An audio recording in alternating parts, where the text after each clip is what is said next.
Well, yeah, let's shoot for some amusing questions. Um, so anybody who has a question, please raise your hand in the chat pod, and I will unmute you. Um, I have a question that I've been trying to. I mean, this general type of thing has been something I've been working on for years and years.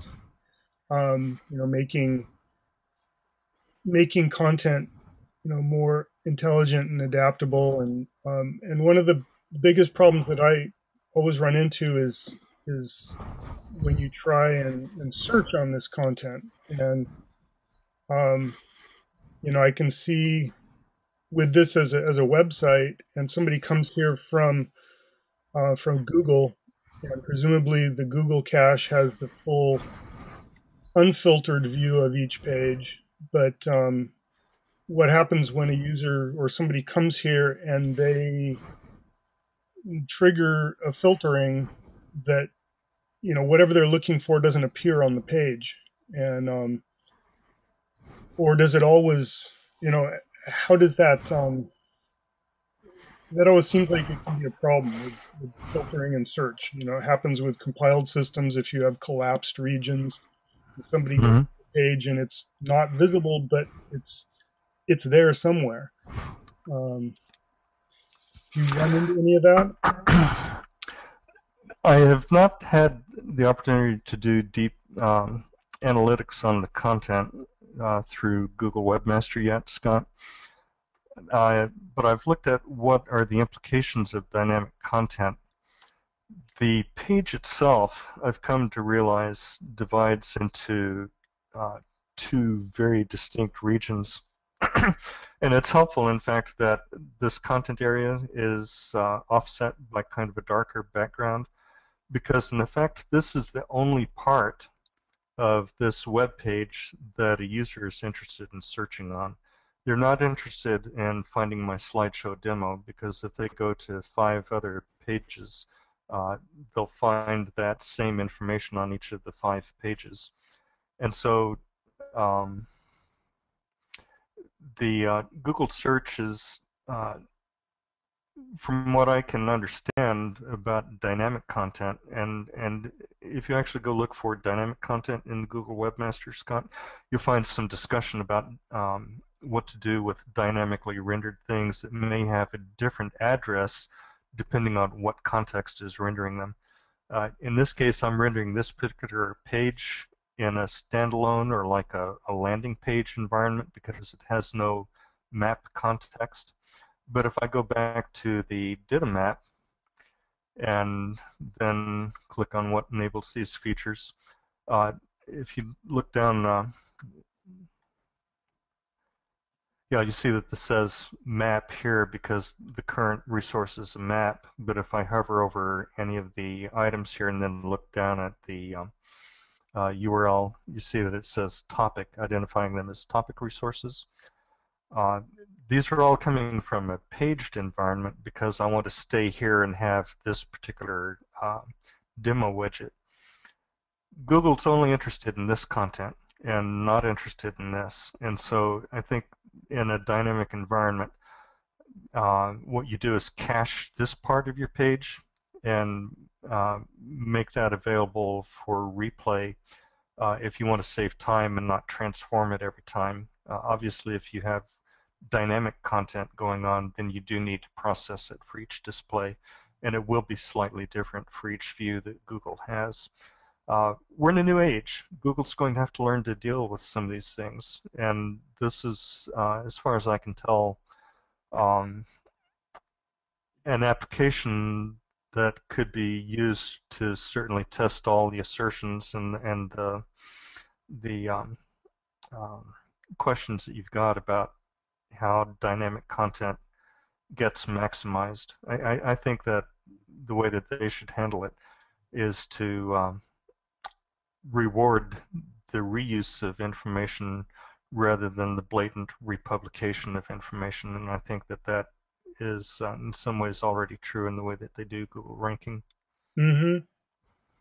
Yeah, I guess the thing that needs to happen is is when somebody comes to a site from a search engine, they need to be providing the keywords that were used in the search so that the website can presumably adapt to at least include, the information that contains those keywords. Um, Mm-hmm. Otherwise, Well, so what you get there and it's not there, and you don't trust either the search engine or the website. I do to try to help that, Scott, is if you saw the content that was here for solutions, uh, as I produce the view, I actually go through and do uh, a keyword search. I find all of the terms in the document, and then I dynamically blacklist the terms that are on a stop list, and that leaves me with the high value terms that are part of that topic. So that's part of my solution for dynamic content and helping the search engine understand um, what I allowed to be indexed as the key terms in that topic. Okay. Yeah. That's one possibility that you can take a look at. Yeah. No, that's great.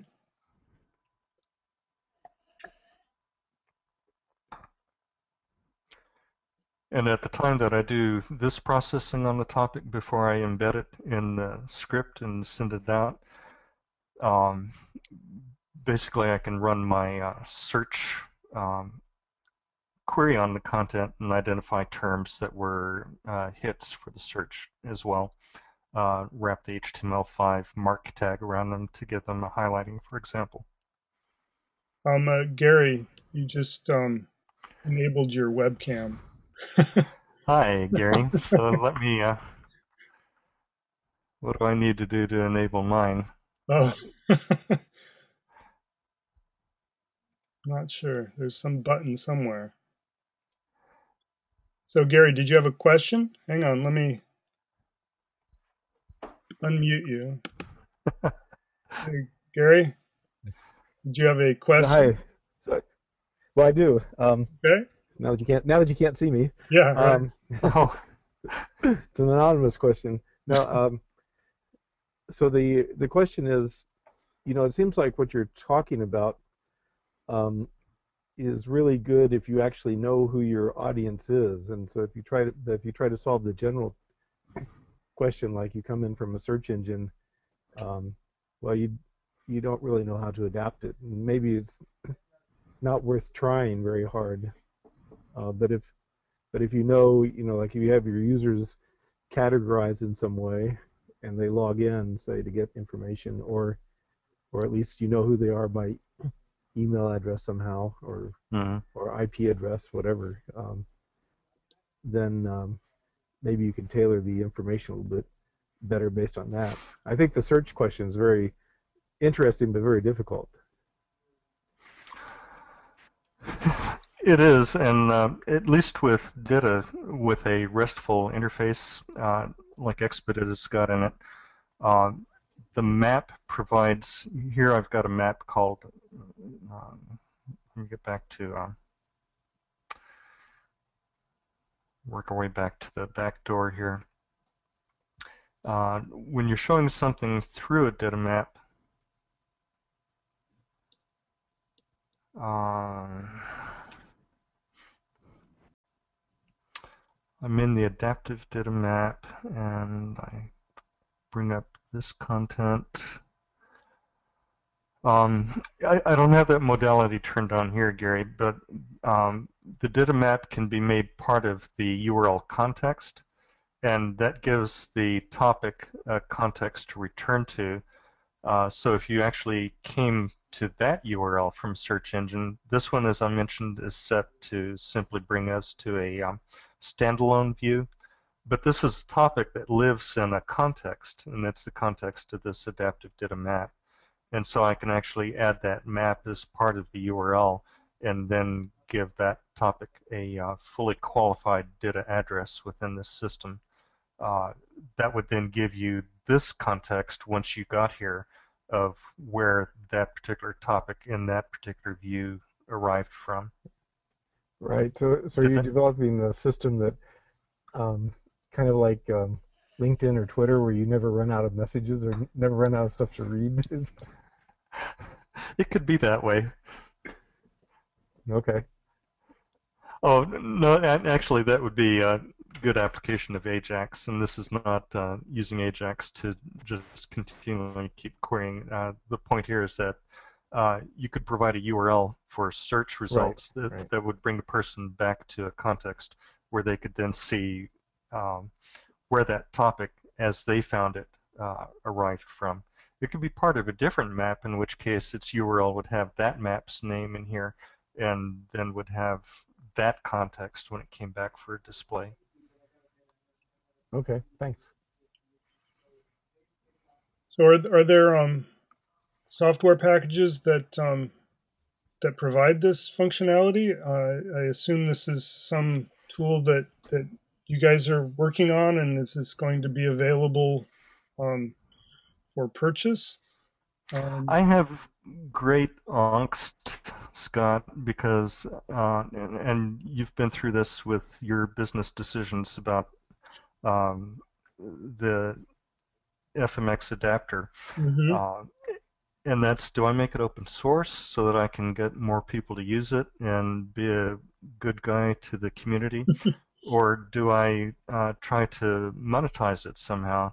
And if I make it a product, it's actually much easier to run a business than if I'm trying to do open source as a business, a la Tim Berners-Lee or Tim O'Reilly, I think, is the one who promotes open source business.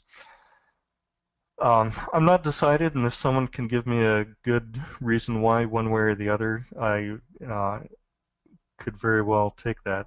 There has to be some business opportunity for me in it, but I would very much like to make this open source as long as it could proceed in the direction that I've got the architectural desire to see it grow in. Yeah, have you talked to Chris? And I'm gonna mess up his name, Despopoulos.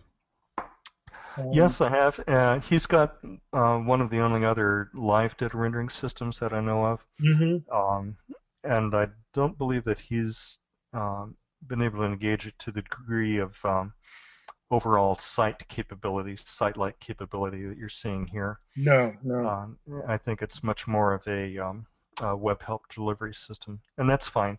He's using it fully within the principles of simple data used simply that I mentioned earlier. Mhm. Yeah, I mean, I can see this.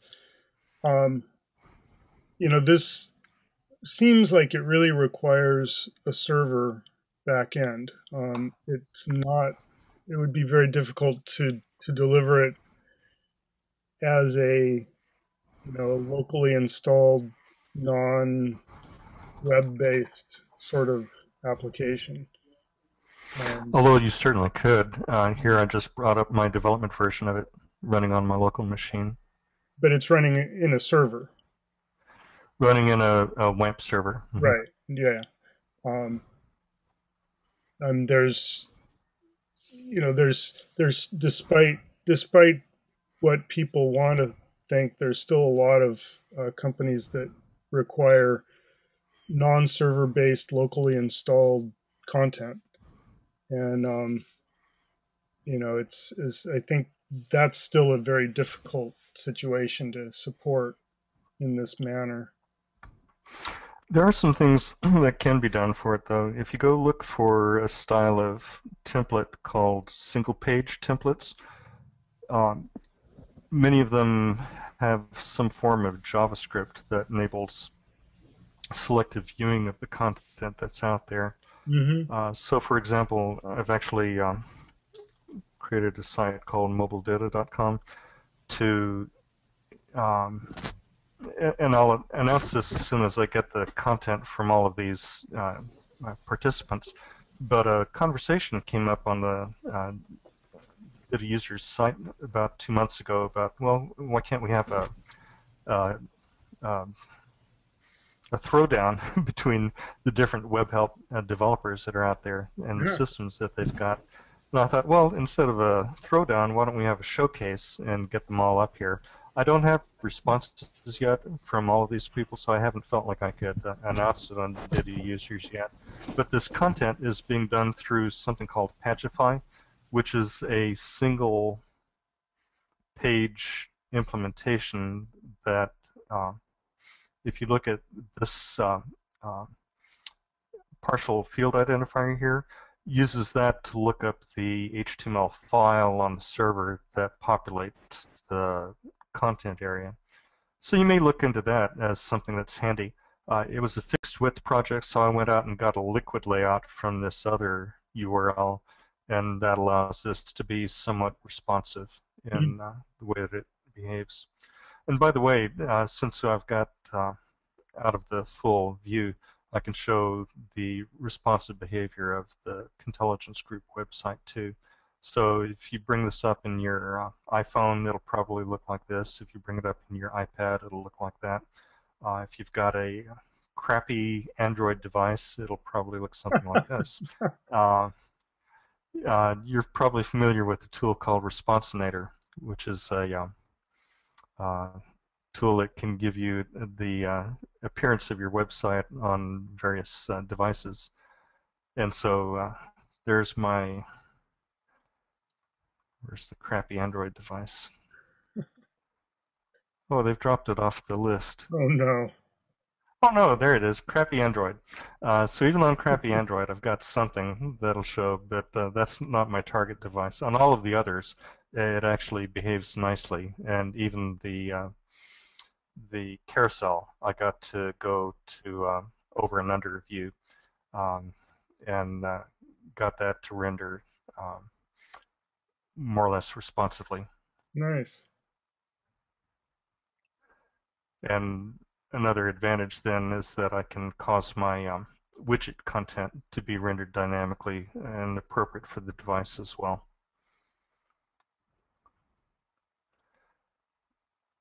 That's very cool.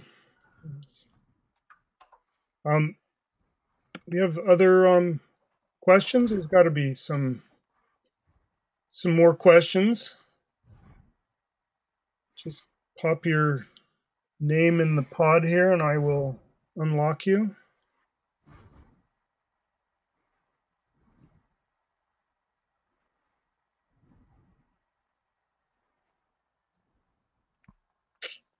And Scott, I'll mention that I've enjoyed telling people this is not your father's DITA. We're certainly able to do some interesting things with it. Playing with the style sheets is something I've enjoyed being able to work on.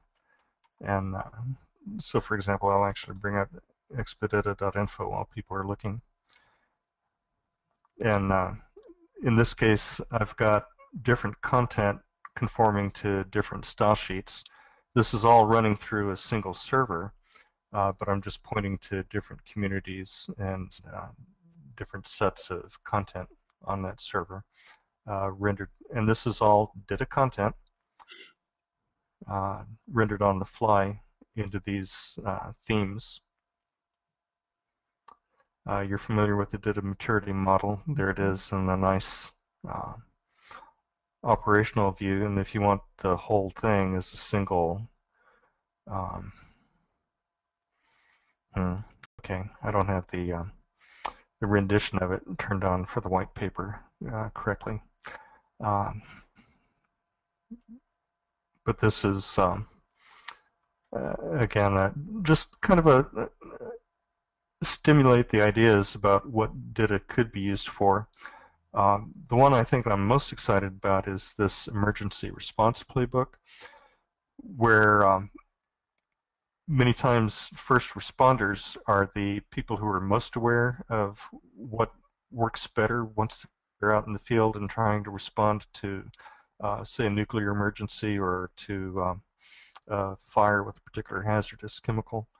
And so they're the ones best qualified to engage in a wiki-like model for sending that updated information back to the mothership, where that information can be vetted and put back out to the community as quickly as possible.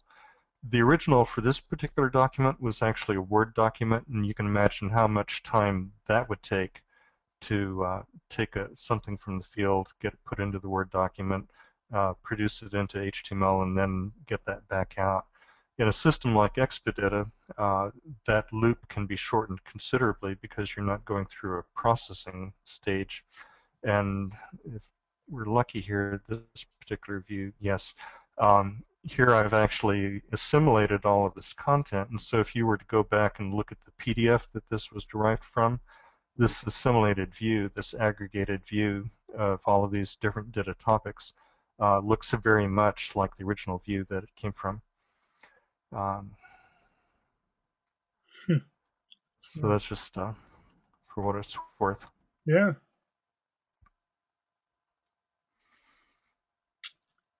So, and again, folks are welcome to go out and play around there. I think I've actually got some active editors hooked up here, but they're not, I don't trust them, so I wouldn't actually use them. Finding a good editor for online use that is not imposing to casual users has been the hardest part of my search for making DITA more widely available than it has been. Yeah, And that's a tough one.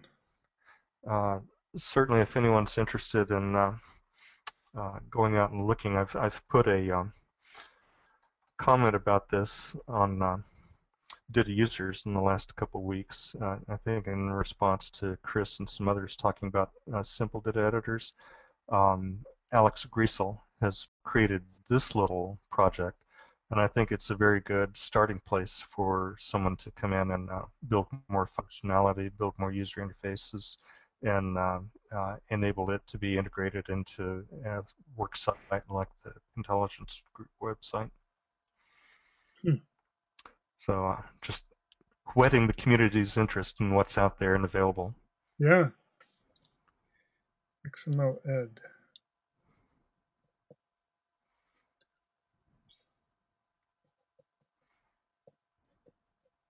Cool.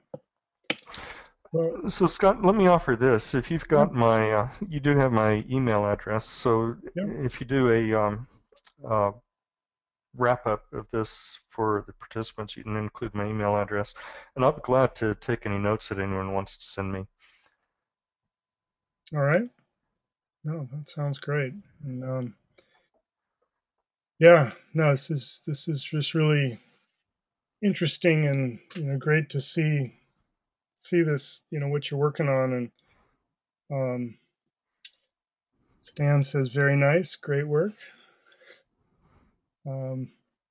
Yeah, you're up late, Stan. What's zone the Stan in? He's back east in Boston. Stan Dordan. Oh, Stan. Hello, Stan. Virtual wave. Yes. There, he's unmuted. No, really appreciate your sharing with us, and it's just always good to see what's going on. Let's say Gary says, do you want to weigh in on Word as a DITA editor? Yes, I do. It could make a very good DITA editor. There are at least 3 implementations out there, and I believe there's room for more because there are various technologies in Word that can be used to attach the editing experience to a data model under the covers. There's XML Exchange, there's Quark, there's now memory is failing me. I'll remember it later. Sled? Which one? Rocket Sled? Rocket Sled, yes. And so 3 at least that I can think of that are full-featured approaches to it. Oh, and Simply XML from Doug Gorman there in Boston. So that would be at least 4 that we could count as each of them uses various APIs in Word to be able to associate structured control to the DOM to what their writer is working on. Some are probably friendlier than others, but if you are approaching a user audience who's already familiar with Word, you're preserving your investment in licenses to some extent and your investment in training to possibly keep them there, as long as your expectations are appropriate for what that editing interface can give you. It should be fine for the kind of content that you're seeing here on the Contelligence website. Fine for any of the content that you're looking at on the Expedita website. Um, Whether you could have someone interoperate with um, FrameMaker content that was being done to produce 1,500-page books to 5 different audiences in 30 different languages is another matter. Mm-hmm. So just use it appropriately. Mm-hmm. A couple other comments. Karen says, thanks, lots of inspiring ideas. And Scott says, very interesting, much beyond where we are as a company in data infancy are now, but gives us ideas where we can eventually end up. Indeed, and I present this as a vision of the future because, again, my interest, and Stan's going to go back and rat on me to the DITA TC that Don thinks DITA is too complex and he's trying to make it simpler. If anyone finds that someday DITA is simpler, then yes, it was my fault. Well, I do think that DITA gets a bum rap for being called too complex. I mean, DITA is the underlying file format. Nobody says that RTF is too complex or any other underlying file format is too much. It's really how you use it and how the tools present it that may be too complex. But DITA is just providing lots of ways to do things, and you do what you want with it. And as you're showing us, simple DITA may be all you need, and there's certainly no reason to go beyond that if you don't need more.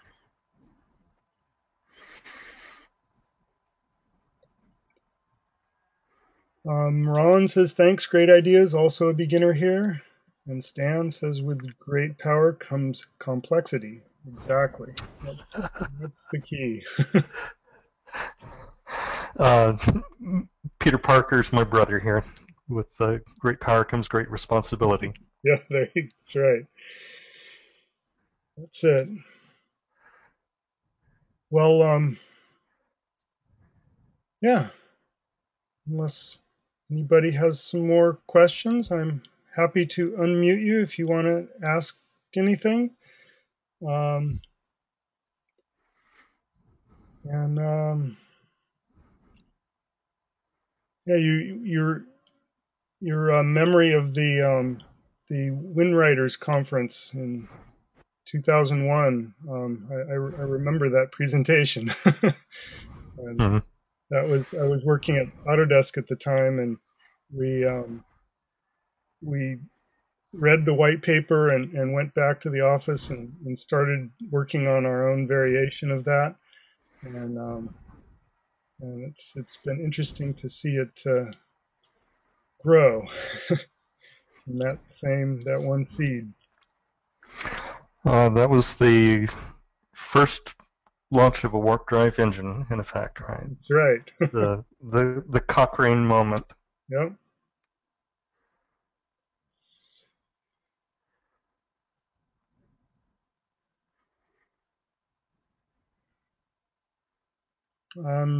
Jashri says, I read somewhere that with iPad websites are becoming obsolete. How can info be presented as apps, as webs in changing in general?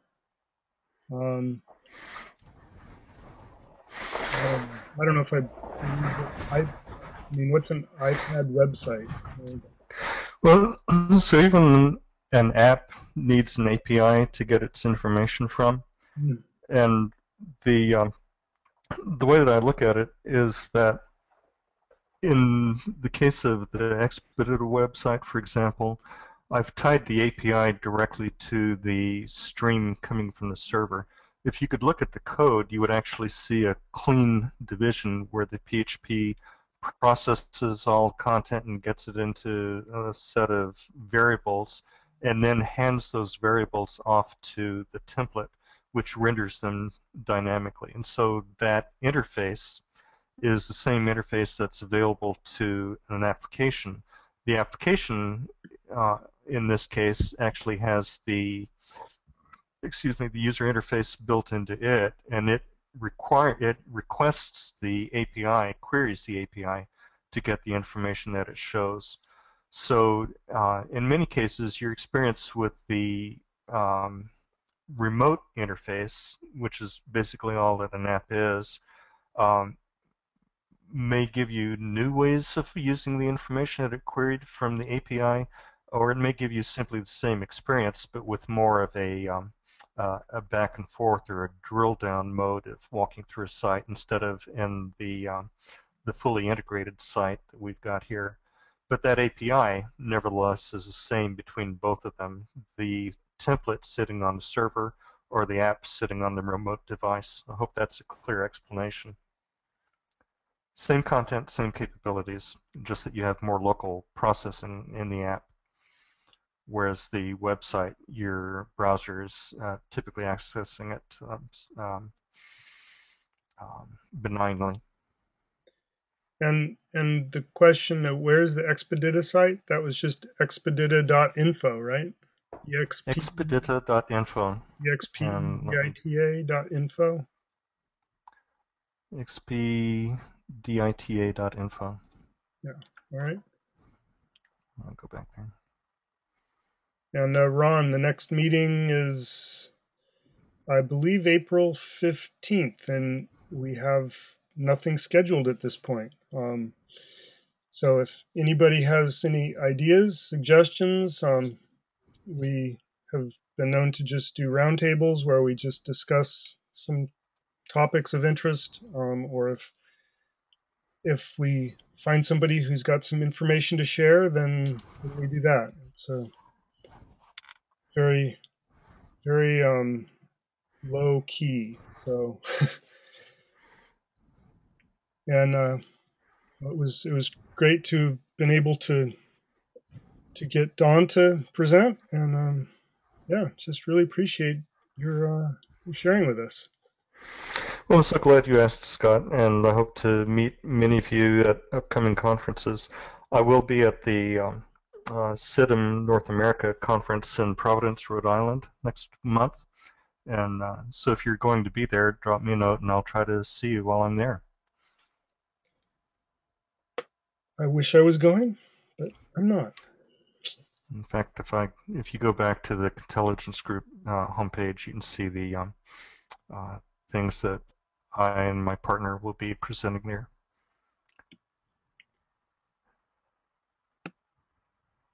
All right. Well, unless anybody has any other questions, it's like there's lots of thanks. And yeah, well, so we'll call it an evening. Thank you very much, Scott. All right. Thanks so Bye, much, all. John. All right.